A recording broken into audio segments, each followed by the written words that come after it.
오늘 본문은 예수님께서 홀로 계신 모습과 오병이어의 기적을 말하고 있습니다. 13절은 홀로 계신 예수님의 모습입니다. 예수님은 세례 요한의 죽음 소식을 들으시고 혼자서 배를 타시고 빈 들로 물러가십니다. 세례 요한의 죽음은 예수님의 사역이 본격적인 순환의 시기에 들어섰음을 암시해 줍니다. 일종의 사역의 전환점에 서신 겁니다. 이런 상황에서 예수님은 기도하기 위해 홀로 빈 들로 가신 것으로 보입니다. 오병이어 기적 후에도 보면 예수님은 기도하러 홀로 산으로 가셨다고 합니다. 그러니 오늘 본문 13절에서 따로 빈 들로 가신 것도 기도와 연관시켜 볼 수 있겠습니다.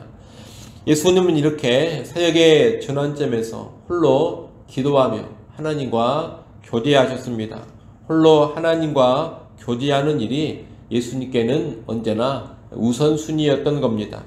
물론 예수님은 하나님과 홀로 교제하고 그 뒤에 어디론가 도피해 버리신 것은 아닙니다. 하나님과 홀로 교제하신 후에는 언제나 다시 나오셔서 제자들을 가르치시고 무리들에게 선포하시며 그들을 치유하셨습니다. 홀로 하나님과 독대하며 교제하는 시간을 가지며 은둔 생활을 하신 것이 아니라는 겁니다. 예수님은 홀로 하나님과 교제하는 시간을 우선적으로 가지시며 그 뒤에는 언제나 사람들을 만나 선포하고 가르치고 돕는 일들을 하셨습니다. 하나님과 홀로 만나는 시간을 통해서 하나님의 뜻을 찾고 힘과 능력을 공급받았고 그 뒤에 담대하게 사람들 가운데서 사역하시는 것, 이것이 복음서에서 일관되게 보여주고 있는 예수님의 모습입니다.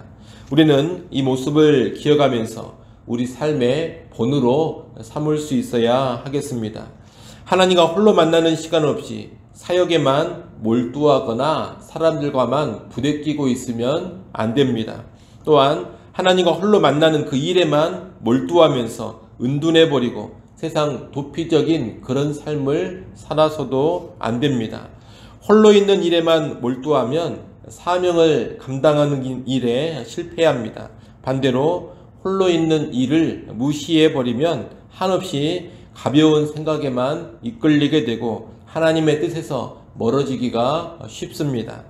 이 둘을 다 경계하면서 우리는 예수님처럼 균형 잡힌 삶을 살아야 하는 겁니다. 먼저는 하나님과 홀로 만나는 시간을 잘 가져야 합니다.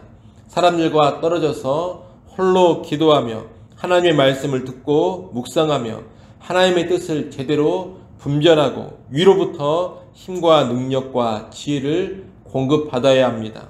이를 위해 매일 하나님과 독대하는 시간을 잘 가져야 할 것입니다. 또 특별한 사역의 시기가 있다면 반드시 하나님과 홀로 만나서 교제하는 시간을 깊이 있게 가져야 할 것입니다. 그런 모습이 꼭 있기를 바랍니다. 아울러 하나님과 홀로 만난 후에는 세상 속에서 사람들과 함께하며 우리가 감당해야 될 사역을 힘있고 담대하게 감당해 갈 수 있어야 합니다.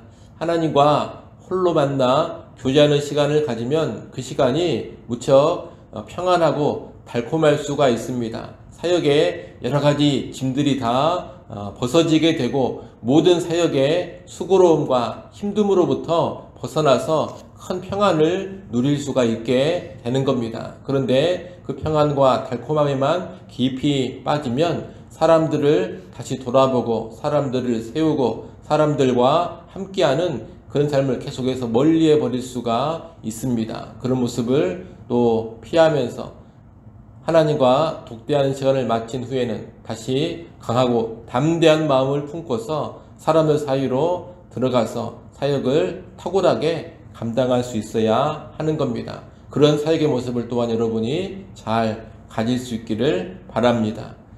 14절부터 21절은 오병이어의 기적 사건입니다. 예수님께서 배를 타고 따로 빈 들로 가셨을 때 무리는 걸어서 예수님을 찾아옵니다.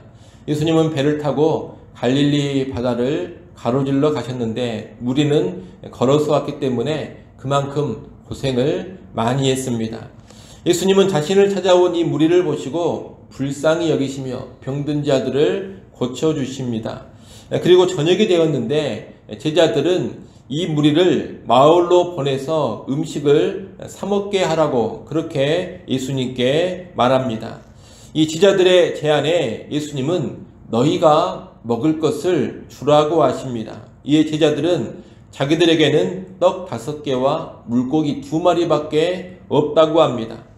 당시 빵과 소금에 절인 물고기는 갈릴리 바다 주변 사람들의 일반적인 음식이었고 또 도시락이기도 했습니다. 제자들에게는 그런 음식이 약간 있었던 것입니다. 제자들의 말을 듣고 예수님은 그 떡 5개와 물고기 2마리 곧 오병이어를 자신에게 가져오라고 하십니다. 이후 예수님은 무리를 잔디 위에 앉히고 빵 5개, 떡 5개와 물고기 2마리를 들고 하늘을 보며 축사하십니다. 19절에 축사하셨다 이 말은 감사 기도를 드리셨다는 뜻입니다. 감사 기도를 드린 후에 예수님은 떡을 떼어 제자들에게 주시고 제자들은 그 떡을 받아 무리들에게 나누어 줍니다. 이 가운데 놀라운 기적이 일어나서 빈들에 있던 모든 사람이 다 배불리 먹고 남은 조각을 12바구니에 차도록 거둡니다. 이때 음식을 먹은 사람은 여자와 어린아이를 제외하고 5,000명이나 되었습니다. 이것이 오병이어의 기적입니다. 이 오병이어의 기적은 다음 몇 가지를 가르쳐 줍니다. 첫째, 오병이어의 기적은 예수님의 크신 긍휼을 가르쳐 줍니다. 예수님은 무리를 긍휼히 여기사 병자들을 고치셨고 이어 그들의 굶주림을 해결해 주셨습니다. 여러분, 예수님의 모든 사역, 모든 기적에는 바로 이 긍휼이 깔려 있습니다. 달리 말하면 사랑이 깔려 있다는 겁니다. 여러분, 사랑이 없는 행위는 아무리 대단해 보이고 위대해 보여도 하나님 앞에서 아무런 의미가 없습니다. 사람들은 종종 일 자체의 위대함과 놀라움에 감탄을 하곤 합니다. 기적 자체의 경이로움을 느끼기도 합니다. 하지만 사랑이 없으면 놀랍고 위대한 일, 기적 같은 것은 아무것도 아니라는 겁니다. 예수님은 언제나 사랑과 긍휼로 일하셨습니다. 오병이의 놀라운 기적도 사랑과 긍휼 가운데 이루어졌습니다. 설령 기적이 아니라 하더라도 긍휼로 행한 일, 사랑으로 섬긴 일이 있다면 그것이 얼마나 가치 있는 일인지를 우리는 잘 알아야 합니다. 이를 꼭 기억하시고 예수님처럼 우리도 모든 일과 모든 사역을 반드시 긍휼, 사랑으로 행할 수 있어야 하겠습니다. 둘째, 오병이의 기적은 예수님께서 영육간의 필요를 채우시는 분이라는 것을 가르쳐 줍니다. 예수님은 우리의 육적인 굶주림, 배고픔의 문제를 해결해 주셨습니다. 물론 배고픔의 문제 해결이 예수님의 우선적인 관심은 아닙니다. 이 오병이의 기적 역시 배고픔 해결에 우선적인 초점이 있는 것은 아닙니다. 그래서 요한복음에 보면 떡을 먹고 그저 배불러서 예수님을 따르는 이들을 예수님은 책망하셨습니다. 육신의 떡이 아닌 하늘의 떡, 영생의 떡을 사모할 것을 가르치셨습니다. 하지만 그럼에도 불구하고 예수님께서 배고파하는 무리를 불쌍히 여기시며 그들의 굶주림을 해결해 주셨다는 이 사실을 외면하면 안 됩니다. 교회는 1차적으로 육신의 굶주림을 해결해 주기 위해 존재하는 기관은 아닙니다. 하지만 육신의 굶주림을 모른 척하고 외면하는 기관이 되어서도 안 되는 겁니다. 이 먹고 사는 문제와 예수님 믿는 신앙을 일치시키거나 먹고 사는 문제를 위해 신앙을 사용하면 욕망의 종교, 탐욕의 종교가 됩니다. 그런데 먹고 사는 문제를 완전히 무시해버리고 신앙만을 이야기하면 필연적으로 위선적인 종교가 되어버립니다. 실상 무시해서는 안 되는 그런 문제를 무시해버리려고 하니까 뒤로 속으로 가르치는 것과 반대되는 생각과 행동을 할 수밖에 없게 되는 겁니다. 예컨대 돈 같은 것은 필요가 없다, 돈 같은 것은 무시하고 살라, 그런 식으로만 가르치면 실상 뒤로는 돈을 추구하고 돈을 모으는 일을 반드시 하게 되는 겁니다. 가르침과 상반되는 일을 몰래 하게 된다는 겁니다. 그러니 교회는 영혼의 필요를 우선적으로 채우되 사람의 육신의 필요에도 관심을 갖고 돌아볼 수 있어야 합니다. 그것이 전인적으로 사람을 사랑하는 것이고 전인적으로 사람을 돌보는 것입니다. 사람은 영혼만으로 이루어져 있지 않습니다. 육체, 몸도 가지고 있습니다. 영혼과 몸이 함께 있어야지만 온전한 사람입니다. 그러니 사람을 구원한다, 사람을 섬긴다 할 때 영혼과 육신을 함께 볼 수 있기를 바랍니다. 우리 신앙과 우리의 사역을 결코 영적인 것으로만 제한하지 않기를 바랍니다. 영혼의 필요를 채우시는 분이 예수 그리스도 이름임을 기억하셔야 되지만 육체의 필요도 그분이 채우심을 꼭 기억하면서 영육간의 필요를 함께 돌아보고 채우는 그런 사역으로 우리가 나갈 수 있기를 바랍니다. 셋째로 오병이의 기적은 메시아이신 예수님이 곧 생명의 떡이라는 것을 가르쳐 줍니다. 앞에서도 말씀드린 것처럼 오병이의 기적은 그저 육체의 필요만을 채우는 그런 기적이 아닙니다. 오병이의 기적의 진정한 의미는 어디에 있느냐? 영적인 차원에 있습니다. 그것은 예수님께서 하늘에서 내려온 생명의 떡이라는 겁니다. 오병이의 기적으로 많은 무리가 굶주림을 해결한 것처럼 이제 십자가의 예수 그리스도를 통하여서 많은 사람들이 영적으로 살아나게 될 것입니다. 능력의 주께서 굶주린 무리를 먹여 살리신 것처럼 이제 그 능력의 주께서 십자가의 권능으로 많은 사람들에게 영원한 생명을 주실 겁니다. 육신의 떡은 분명 필요하지만 이 육신의 떡은 아무리 먹는다 하더라도 결국 죽음을 피할 수 없습니다. 그러나 예수 그리스도는 하늘에서 내려온 영생의 떡입니다. 십자가에서 찢기신 그분의 살과 흘리신 피를 먹고 마시는 사람은 영생을 누리게 될 겁니다. 예수님은 궁극적으로 바로 이 진리를 가르치고자 오병이의 기적을 행하신 겁니다. 오늘 우리는 생명의 떡, 영생의 떡인 예수님을 믿고 영접함으로 영생한다는 것을 꼭 알아야 되겠습니다. 이것을 아는 가운데 예수 믿는 믿음 안에 깊이 거하시기를 바랍니다. 육신의 떡에만 매여 살지 마시고 영생의 떡인 예수를 우선적으로 붙잡고 살아가는 우리 모두가 될 수 있기를 바랍니다. 넷째, 오병이의 기적은 메시아이신 예수님께서 천국 잔치를 여신다는 것을 가르쳐 줍니다. 지금 빈 들에서 수많은 무리가 예수님으로 인해 풍성하게 먹고 있습니다. 예수님으로 인한 풍성한 잔치가 벌어진 것입니다. 다 배불리 먹고도 12광주리에 차도록 거두었다는 것은 이 잔치가 얼마나 풍성했는지를 보여주는 겁니다. 이 잔치는 우리가 어제 봤던 헤로드 왕의 잔치와 다릅니다. 그 잔치는 땅의 왕궁에서 이루어지고 고관 대작들만 참여하는 잔치입니다. 아울러 그 잔치에는 음모가 있었고 살인이 저질러졌습니다. 아주 비정하고 잔인한 잔치였던 겁니다. 하지만 이 오병이어의 잔치는 빈들에서 힘없고 가난하고 볼품없는 사람들이 참석하는 잔치입니다. 사랑과 긍휼이 가득한 잔치입니다. 평안과 기쁨이 넘치는 그런 잔치입니다. 이 잔치는 바로 메시아이신 예수님께서 베푸시는 천국의 잔치인 겁니다. 우리는 화려해 보이지만 실상 추악하고 잔인한 세상의 잔치에 참여할 것이 아닙니다. 우리는 예수님이 베푸시는 이 천국 잔치에 참여해야 합니다. 믿는 자는 천국 잔치에 참여하며 믿는 자는 최종적으로 재림의 날에 있게 될 어린 양의 혼인 잔치에 참여하게 될 것입니다. 바로 그 잔치가 정말로 복되고 영원하고 바로 그 잔치가 정말로 기쁘고 풍성한 것입니다.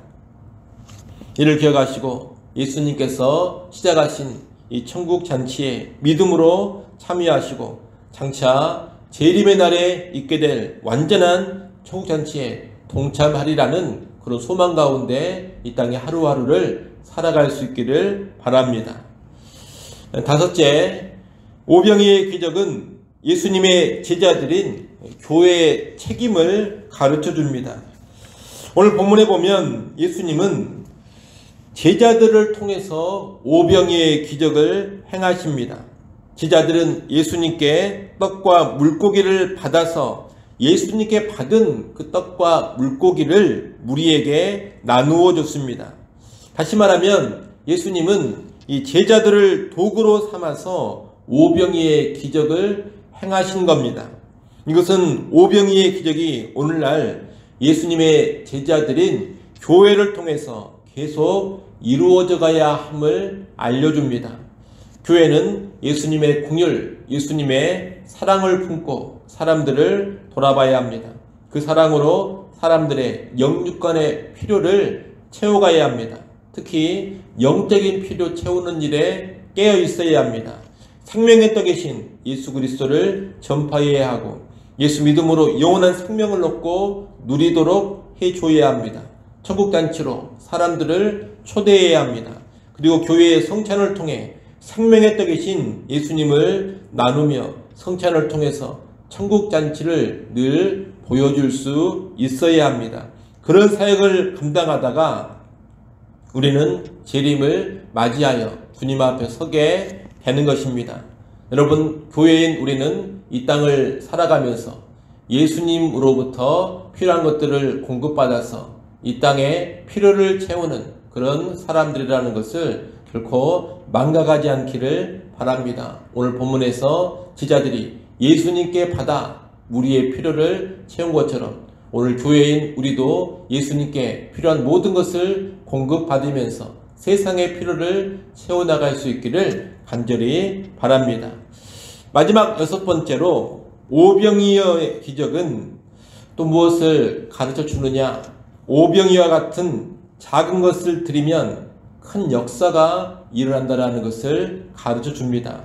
오병이어는 초라한 것입니다. 하지만 결코 이것이 불평이나 원망의 이유가 되어서는 안 됩니다. 이 작고 초라한 것이 예수님께 드려질 때 그것은 놀라운 감사와 찬양의 이유가 될 것입니다.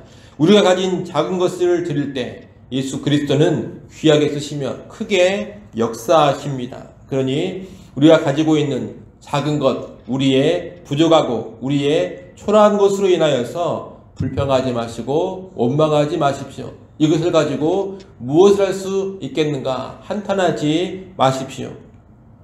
오히려 우리가 가지고 있는 작고 부족하고 초라한 것을 주님께 기꺼이 드릴 수 있기를 바랍니다. 그럴 때 놀라운 기적을 경험하게 될 것이고 더 큰 감사와 찬양의 모습을 가질 수 있게 될 것입니다. 그러니 우리의 작은 것, 불평과 원망과 그리고 한탄의 이유로 삼지 마시고 주께 드려 찬양과 감사가 나오게 하는 그런 근거로 만들어갈 수 있기를 간절히 소원합니다. 기도하겠습니다.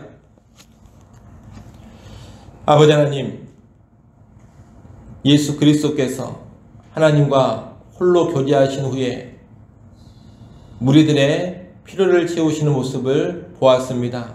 오늘 우리도 하나님과 홀로 교제하는 시간을 잘 갖게 하시고 그 뒤에 감당해야 될 사역을 능력 있게 감당해 가게 하여 주옵소서.